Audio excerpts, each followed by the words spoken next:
Hey everyone, Professor Plunkett here. I just finished grading your week 1 assignments and I wanted to just throw out some things so that we were all on the same page. I know, we're just about to start week 3 tomorrow and you should be just finishing up your week 2 assignments tonight. Hopefully I see that I think like one person so far has turned in a week 2 assignment. Uh, for those of you that may have got a late start, I know one person might have been added to the class late, another had some issues personally, and having a little trouble getting traction, getting started. I will be accepting those late week 1 assignments if you're one of those people that has not turned it in yet. And so if you see that 0 in your grade book, it's because there's nothing there. I have to grade stuff, and I have to give you an accurate idea of where you stand in the course. So, if I don't put anything in, then it looks, and you do say you got a 9 on the quiz, then you have a 90% in the course, even though, you didn't turn in an assignment. So that's kind of a false sense of security for you. So I have to put the grade in so you know exactly what's going on and where you stand. But, again, if you didn't turn in that week 1 assignment, please try to get it done and do it as soon as possible. If you have not reached out to me to let me know what's going on and why you haven't done that, there's one student that I haven't seen assignments from that I have not heard from either. I'm going to be reaching out to you today. Please check in. So I want to go over this assignment. The week 1 assignment I feel is fairly simple, has some basic research, although I provided you some of those sources. There's also a great source in your text that helps get some of the information that is asked for. I want to share the screen because I want to look specifically at, what's required for that, what was required for that assignment.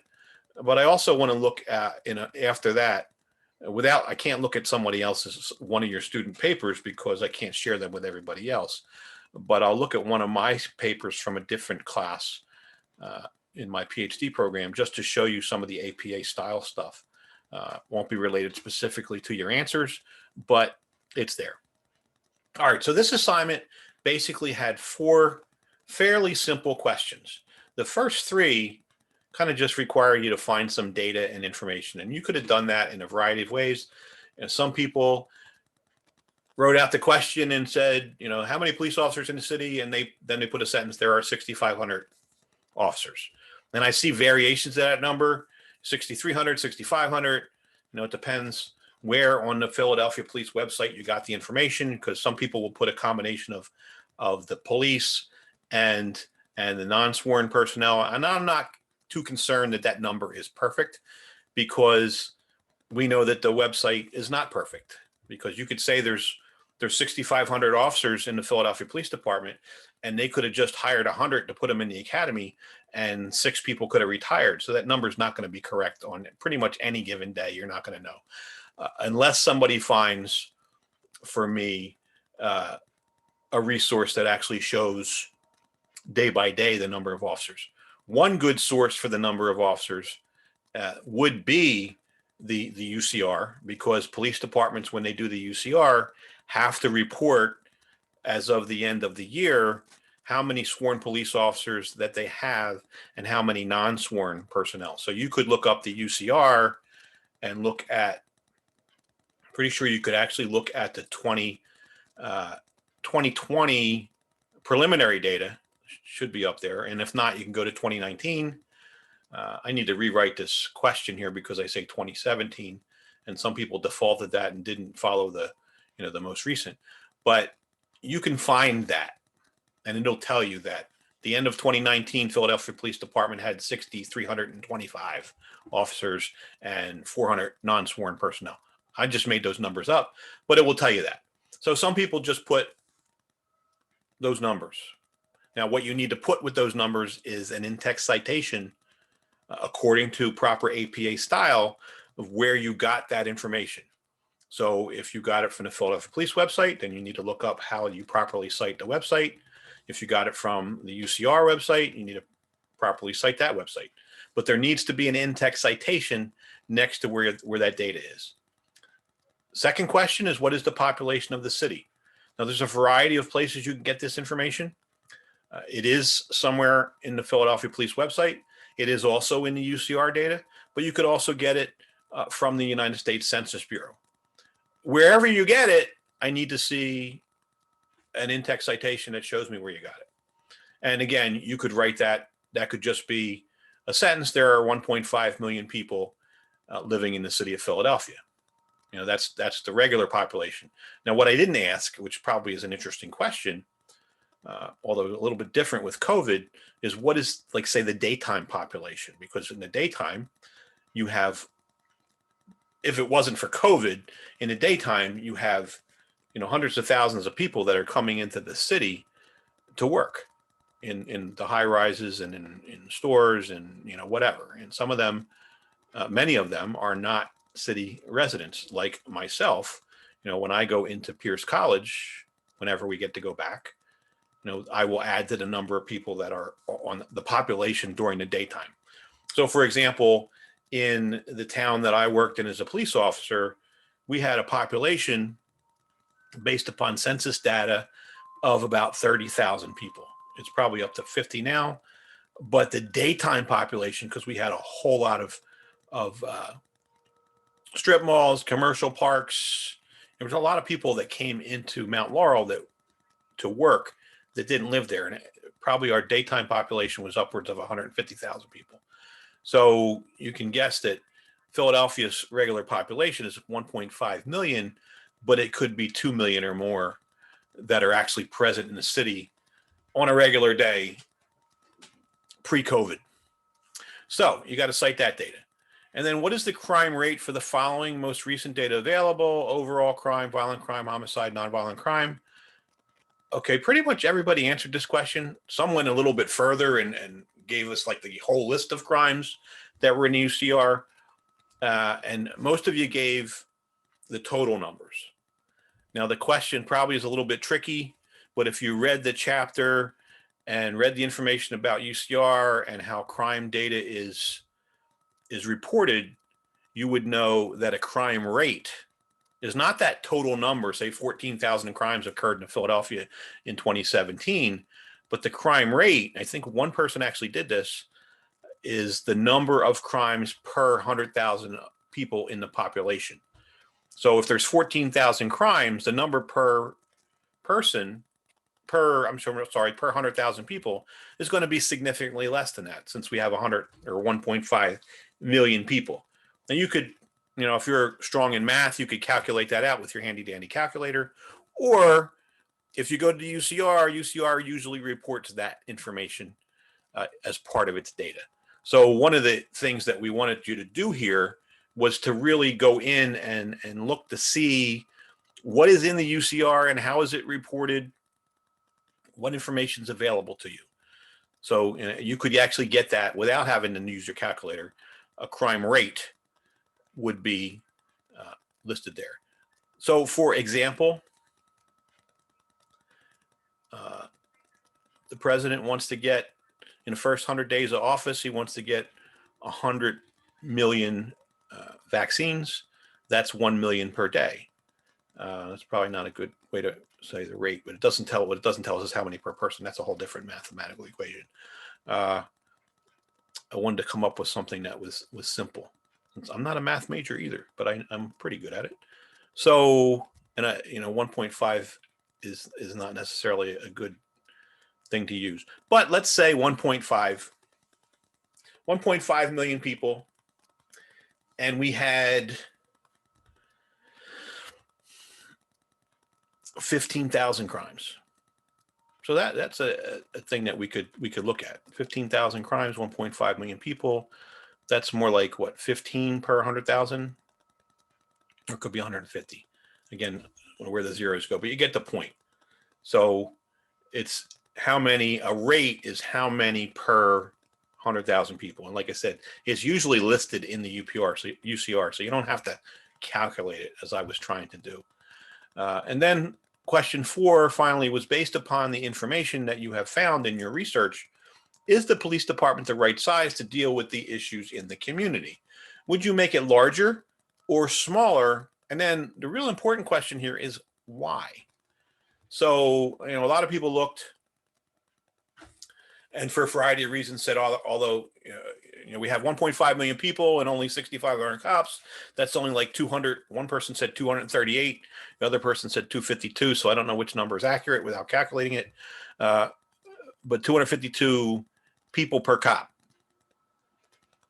So an officer, think about how could one person control 252 people. Of course, that's not really what has to happen, because not everyone in the city is involved in crime.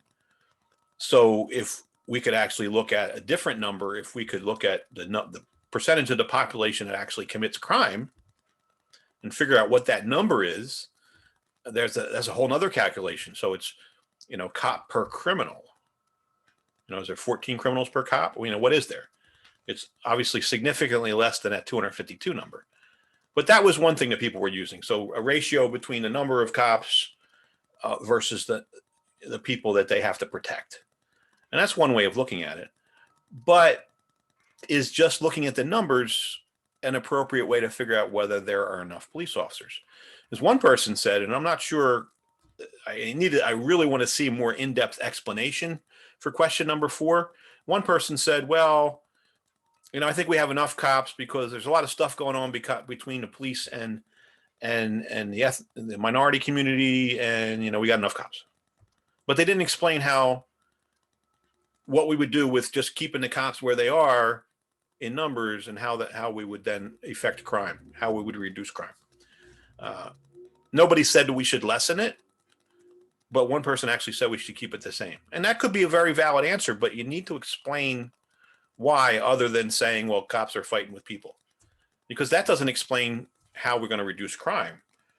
Well, that might explain either that we need more officers so we can better communicate, so cops aren't just running around chasing calls, that cops can actually be in the communities getting to know people, which, to actually do that properly while we still have a large call volume, you need to have more people. One said that the best way to deal with this is keep the cops what they are and then train them better. Okay, if you're going to say that, that's a really good answer, but what are they getting trained in now? Keep in mind, in the state of Pennsylvania, there is a Pennsylvania municipal police training officers requirement. So every police officer in the state of Pennsylvania, there's a curriculum with I think it's like 900 hours worth of training that every officer has to get. And then Philadelphia actually adds to that. So what would you add? Now, there's been talk, of course, of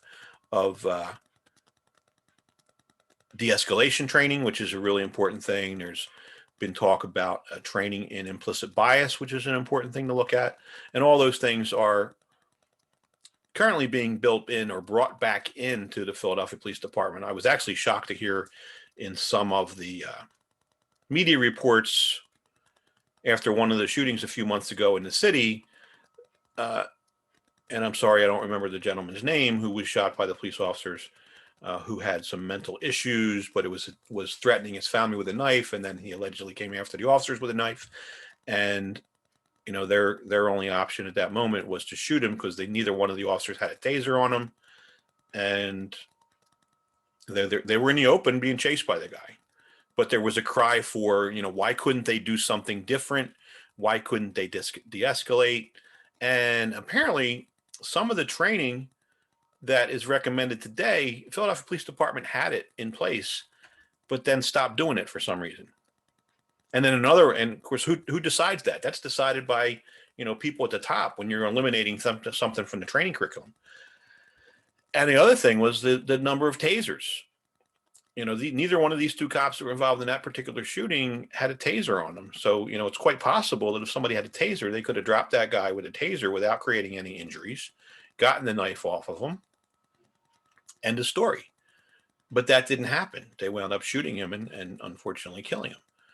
So with regard to the tasers, years ago when Charles Ramsey was the police commissioner, he started a program in which they were going to outfit every patrol officer on the street with a taser by a certain time. And that time has since passed. I mean, he's been gone since, I believe, 2008, 2009 was retired, and Richard Ross took over as the police commissioner. And then Ross left last year, and now Daniel Outlaw is the police commissioner. By now, under Ramsey's plan, every officer who's on the street should have a taser in their hand or on their belt, whatever, and be trained appropriately to use it. So there were definitely some major failings. And yes, the person who said we need more training, I think that's an important thing. We need more training of police officers across the board. Of course, one of the really weird dichotomies about demanding that officers have more training, at the same time people are demanding that officers be better trained, they're also saying we should take money away from the police. Well, I don't want to shock anybody, but if you're going to require more training costs money, because now you're taking officers off the street and sending them to the academy for updated training. You don't want to deplete your staff from the street, so generally you're taking those officers and sending them on their days off, which requires, under federal law and state law, that they be paid. And usually under their contract, that's going to be overtime. Just like if your boss tells you, well, you're supposed to be off Saturday, but I need you to come in for some special training. Well, you're going to expect to get paid for that.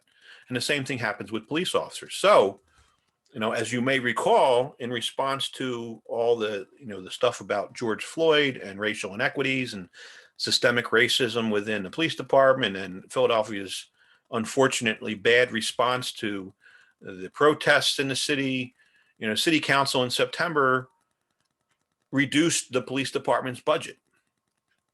And then fast forward to the most recent incident with the officers not having any tasers, and Darrell Clark, president of the city council, says, well, if they need more money for tasers, all they got to do is ask.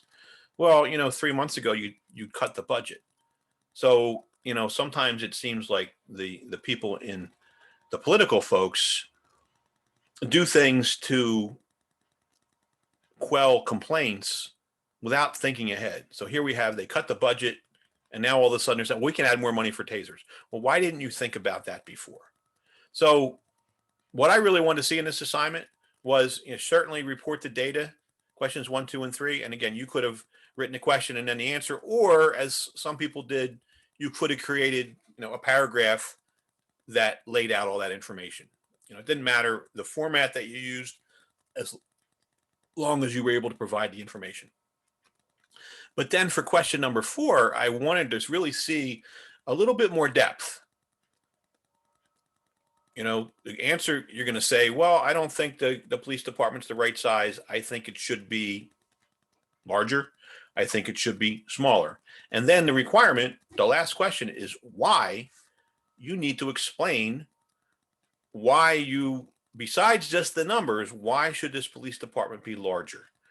And in explaining why it should be larger, you probably need to explain what you're going to do with all these extra cops. Are you just going to throw them out in the street and try to put a cop on every corner? Or is there some kind of new initiative that you're going to come up with that's going to be more beneficial in reducing crime? And if we came up with a better plan, could we do that with the existing cops? Do we really need to increase the numbers to reduce crime? So when it's just like when a police commissioner goes to city council and says, what, I think our complement of cops should be 8,000. Well, then she's going to have to explain to city council the reasoning behind wanting more police officers. What are these cops going to do? How are they going to be deployed? We're not just going to put 100 more cops like in an office somewhere. What are we going to do with them? And how is that going to help the community? How are they going to better interact with the community? Because that's obviously a big deal. And overall, protecting the citizens, interacting with the citizens, and locking up those people that are harming the citizens. So I would love to discuss this with you folks tomorrow a little bit, those of you that want to come to the class in a little bit more detail, because it is, this is a big deal. And it's an idea. One of the things is how to get these data and sources, and then also, critical thinking. How do we use this information? All right. So next thing is a lot of issues. And, some of you, I can't believe this is your first time using APA style, because, you do have to do it in other classes. If you haven't had English 103 yet, but when you do have English 103, you will definitely be familiar with this. But we start using this in criminal justice in all of our 100 level classes. So it's something that, I'm a little lenient in the first few weeks of class, but I expect you to take the time to go look up how to properly cite this information. So, like I said, I brought up a paper of my own just so we can look at it. And why do I want to look at it this way? I don't want to look at it this way. I want to look at it as one page and 100%. Okay, so if you are using APA style and doing it properly for your assignments, you're going to start off with a title page. That title page should have the title of your assignment, and you could just take that right out of the course, assignment 1, whatever. Your name, the name of the course. You could identify the assignment here as well. Week 1, assignment 1, week 2, assignment 1, the name of the school, and the month and year that this assignment is being submitted. That's the first thing. As far as APA style and formatting, we need to learn that. Up here, this running head has been eliminated by APA in the 7th edition, so we don't have to worry about that. Page numbers you should have. All right. And, these assignments aren't going to be that long in this class, and we're not writing like a formal paper, so I don't need to see an abstract, but it's something you should be aware that, if you're writing a formal paper in any class, there should be an abstract unless just, your instructor says no. But I want to point out right here, this is what we call an in-text citation, where it says Sherman and Burke, 1984. So this is actually incorrect, because this and should not be that for a parenthesized API citation. It should look like that. So here I am uploading my own assignment, and that's from like a year ago, or 2 years ago, actually. All right, and you see these things, and again, I did the same thing here. I was learning because I hadn't used it much. And I learned that, if I showed you a later paper, you would see it proper. So, but if you did that in text, as far as, this is a parenthesized in-text citation, but if you did it as part of your sentence and you said, Sherman and Burke did a study, or you did Sherman and Burke, and then you have parenthesis 1984, did a study in Minneapolis, then you would use the A and D. But again, look it up in the library's website. But that's what an in-text citation. So in the paragraph, if you're writing a paragraph answering a question, wherever you use information that came from the source that you're using, you need to have these in-text citations identifying the source of that information. So there's one in there. Here's where it's part of the sentence. So Sherman and Burke's parenthesis 1994 Minneapolis domestic violence experiment is discussed. So, that's how it would look there.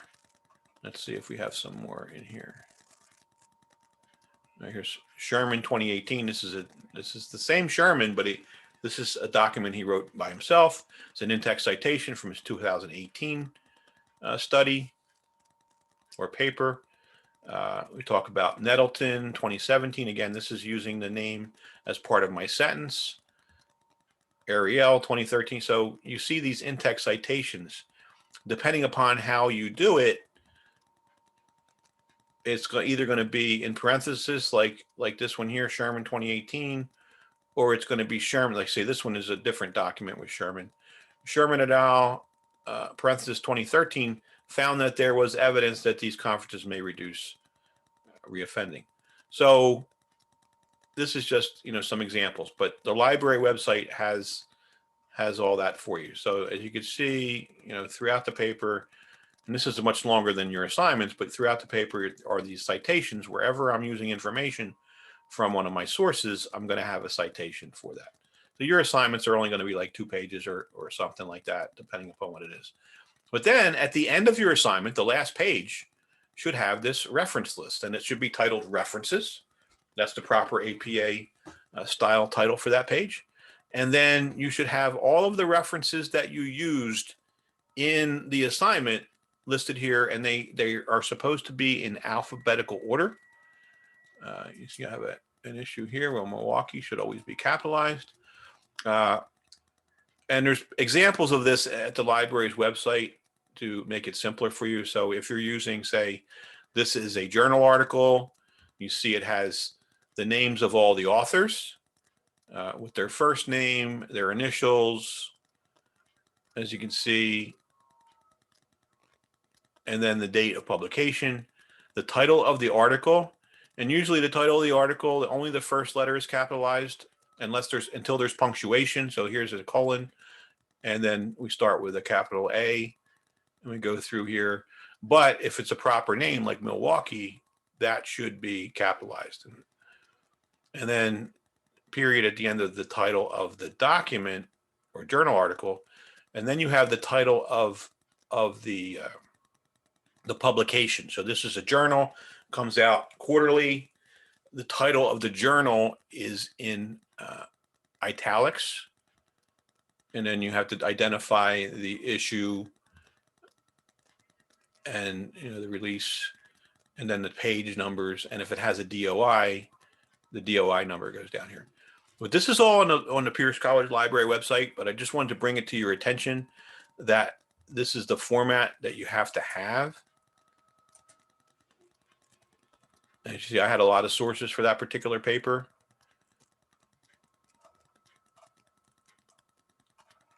Yours, at the very least, for your papers, you're supposed to have 3 sources, I believe. So your text, which is Schmaliger, I'm sorry, not Schmaliger, wrong one. Yours is Peake and Madison, I believe it's 2019. Introduction to Criminal Justice, 4th edition. Pearson would be the appropriate citation for that. It's just for that's a book. But a journal article looks like the ones that I have here. So again, if you go to, and I'm going to save because I made some changes here. I don't know if I'll ever use this paper again, but I save all mine. I showed you in the other thing, another video, how I save all my documents. So library resources, to find out your APA style, you hit the library resources link in the class. All right. No, I don't want to talk to the librarian right now. Notice that if you do that when they're open, you can actually chat with the librarian, which is pretty cool. And you can ask them questions directly in the chat. I think they're open till like 7 o'clock. Obviously they're doing it from home, but they maintain the same hours they would if campus was open. So you scroll all the way down to the bottom of the page, and here you have all these nice little links. There's creating APA references, so that's for your reference list. And here's the in-text citation. So if I click on creating APA references, it usually will open a new tab in my browser, and it gives us the example of how do we cite this. So here we have the basic thing is author. It could be a person, could be a company, could be a government agency, our website. The date, if it could be year, month, and day, it could be just the year. If it's if it's a book, it's just going to be the year. You don't have to put the month and day. But if it's a magazine that comes out monthly, then it's going to have the year and the month. If it's a newspaper that comes out daily, it's going to be year, month, and day. Then you have the article title, web page title, whatever it is, and if it came from a journal, whatever that is. Now, and again, you read through this, it gives you, the basic layout. And then here we have examples. So we have reference formatting for articles and some examples down here. You also have a link for print books and ebooks. So I like to use this format for citing textbooks.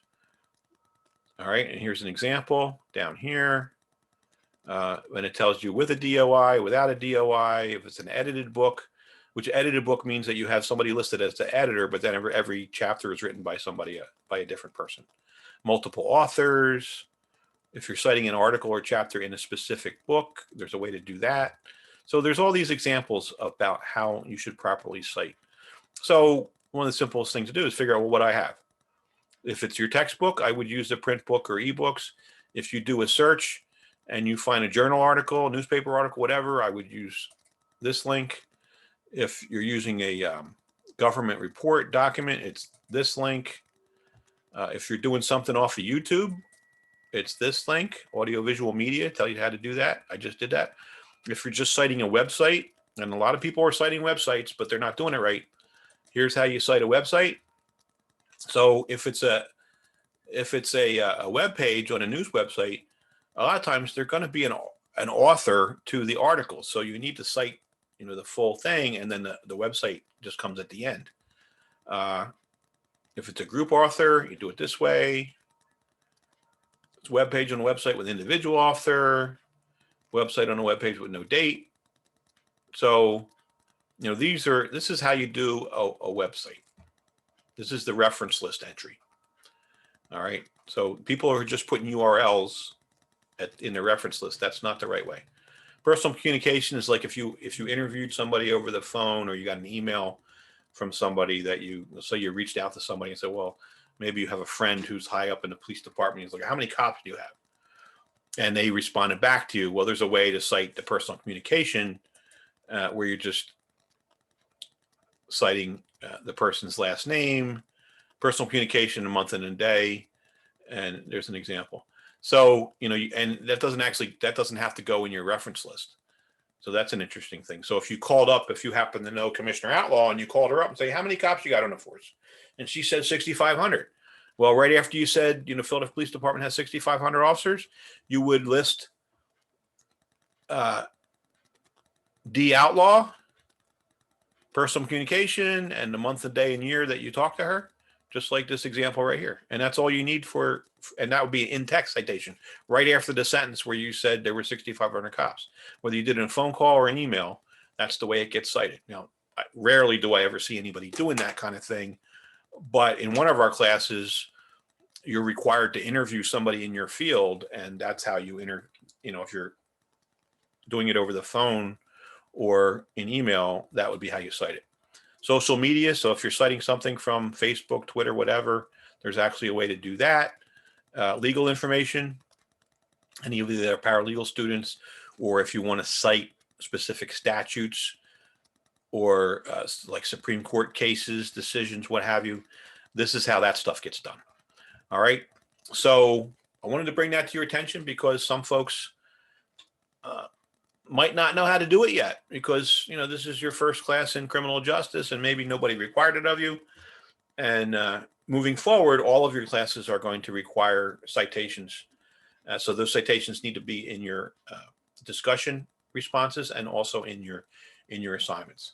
So please reach out to me if you have any questions, comments, whatever about this stuff.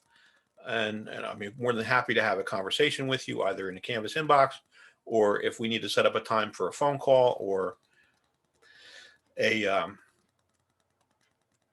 video conference like here, like our meetings that we have when we have class, whatever works for you, I'm up for it.